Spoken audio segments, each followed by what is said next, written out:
Bienvenue dans le verdict de Xalia. Si vous aimez les romances qui font battre le cœur, les dark romances qui dérangent et les thrillers qui vous retournent le cerveau, vous êtes exactement au bon endroit.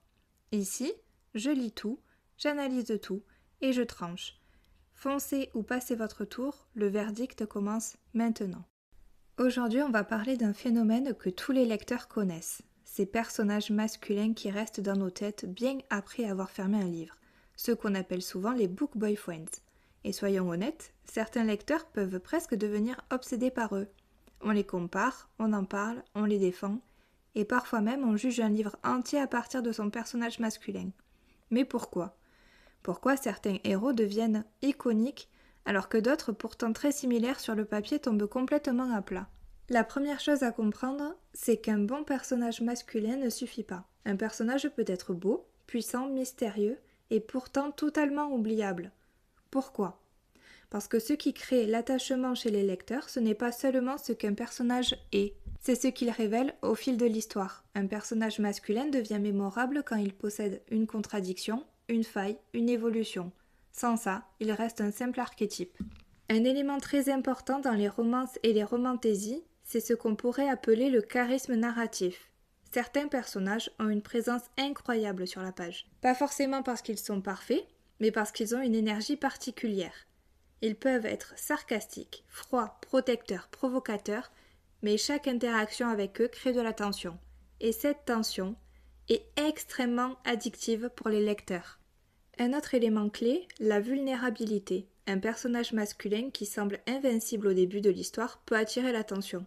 Mais ce qui crée l'attachement, c'est le moment où la façade se fissure, quand on découvre une peur, un passé, une blessure, une loyauté profonde. C'est souvent à ce moment-là que les lecteurs basculent, parce que le personnage devient humain, et c'est là que l'émotion commence vraiment. Un personnage masculin ne peut pas exister seul dans une romance. Ce qui fait souvent la différence, c'est la dynamique avec l'héroïne. Un bon duo crée des confrontations, des dialogues mémorables, une tension émotionnelle constante. C'est particulièrement vrai dans des tropes comme Enemy to Lovers, Slow Burn ou les rivalités amoureuses.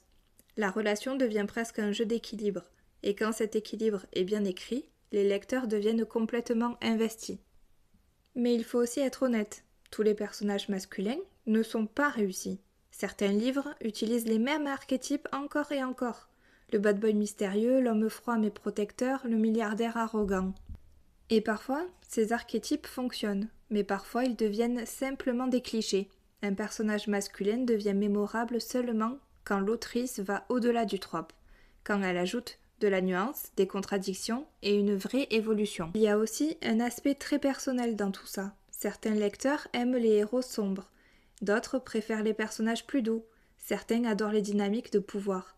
D'autres cherchent surtout une connexion émotionnelle, et c'est pour ça que les discussions autour des personnages masculins peuvent être si passionnées, parce qu'elles touchent directement aux attentes émotionnelles des lecteurs. Alors, pourquoi certains personnages masculins nous obsèdent ? Parce qu'ils combinent plusieurs éléments essentiels, un charisme narratif, une faille émotionnelle, une évolution crédible et une dynamique forte avec l'héroïne. Quand ces éléments sont réunis, le personnage devient inoubliable. Quand ils ne le sont pas, le personnage reste un simple cliché.